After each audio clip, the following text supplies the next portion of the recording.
सरलाई यो बजाउन आउँदाखेरि मैले साथ मात्रै जाने होइन बजाउनु त मैले अब आज अति पवित्र दिन त्यसरी बुझ्नु पर्छ हामीले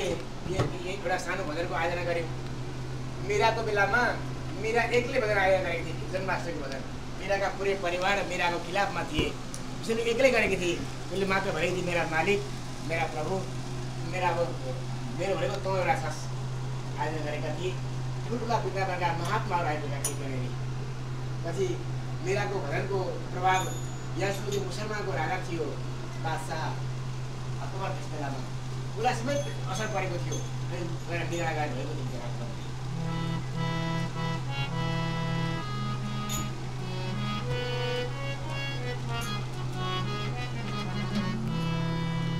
लागेर म पहिला वृन्दावनमा चाहिँ त्यो ठग्ने मान्छे भन्ने ठाउँ अरे पण्डितहरू त्यहाँका पोतका गएका अरे भन्ठान्थे मान्छे बदमासै हुन् तर मलाई त लाग्यो वृन्दावन गएपछि मलाई लाग्यो भगवान् त त्यही हुन्छ जस्तो लाग्यो साँच्चै त म त्यहाँ सुन्नुहोस् मेरो गुरुमा मान्छेलाई म त गएर त्यो रमणीको गडीबुडीको खेल्ने त साह्रै मजा आयो अनि त्यो ट्रेनले स्टे गरेर 5 दिनहरू बस्यौँ हामी साँच्चै भगवान् त वृन्दावनमा हुनुहुन्छ अहिले यति आनन्द छ वृन्दावनमा त्यो वृन्दावन त्यहाँको पार्ने पैसाले उसले होइन त्यहाँ भगवान्को बास छ तपाईँहरू म एउटा नयाँ कुरा भन्छु वृन्दावनको एउटा रूपमा अहिले पनि दुना भन्छन् तपाईँलाई होइन लाग्छ मैले होइन बदमास भन्न ठान्थेँ होइन नै छ बन्सीवरको एउटा रूपमा अहिले पनि दुना भन्छन् मतलब त्यहाँका पात सबै रुखका पात चाहिँ यस्ता दुना खाना परेका पात क्या खाना परेका ठ्याक्कै दुना आएका पात परेका अनि सोध्यो त्यहाँका बुढालाई केमा गयो भने उनीहरू वृन्दावनमा गोपीहरू जान्दै गइरहेछ न अनि जाँदाखेरि गोपीहरू जाँदै गएपछि वृन्दावनका गोपीहरूले कृष्ण आउँदै ए दैलेको भन्दै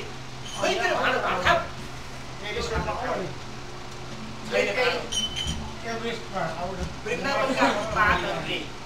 वृन्दावनका वृक्ष पनि कृष्णलाई प्यार गर्थे प्रभुको प्रति मरिमेट्थे अनि वृन्दावनका ती रुखका पातहरू आफै भाँडो भइदिन्थे आफै उनीहरू पात भइदिन्थे त्यहाँदेखि ती 3टा वृक्षमा 3टा त्यहाँ एउटा एकै ठाउँमा त्यहाँ पात फल्छ आज पनि दुना फल्छ चमत्कार छ तपाईँ जतिसुकै चञ्चल मनोहर मान्छे जानुहोस् त्यहाँ मुनि गएर 10 मिनट बस्नुहोस् तपाईँको मन टेकाएर भएन भने मलाई भन्नु होला मैले गएर अनुभव गरेँ मसँग जाने धेरै साथीहरू हुनुहुन्थ्यो उहाँले भन्नुभयो मन त एकाएर गुरु हो रहेछ प्रमुख बास गर्ने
हाम्रो गुरुदेव सानो त्यो पाठमा गएर गाइदियो भने त 200 जना मान्छे हुँदैन ठिकै छ यति गीत आज अहिले हुन्छ नेपाली जम्मा हुन्छ नि त्यसले पढ्नु पर्छ कि तर पढ्छ हामी त्यतिकै जानु भाइ राजा अश्विनीलाई लिनु पर्नु छ राजा अश्विनी भएछ गाउने ल राजा अश्विनी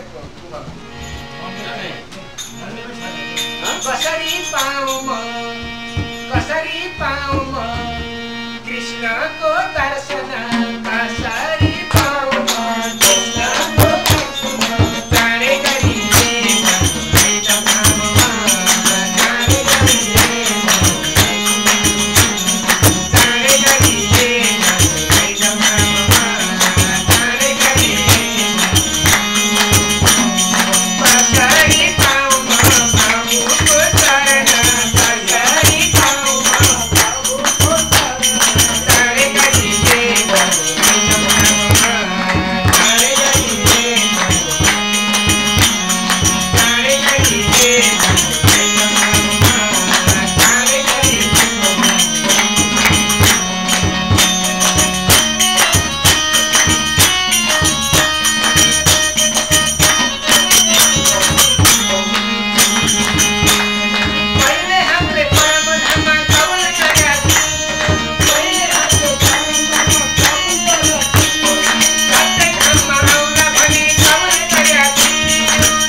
हेर्नु न 100 अलिअलि आउँछ के हो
काट्नुपर्छ कि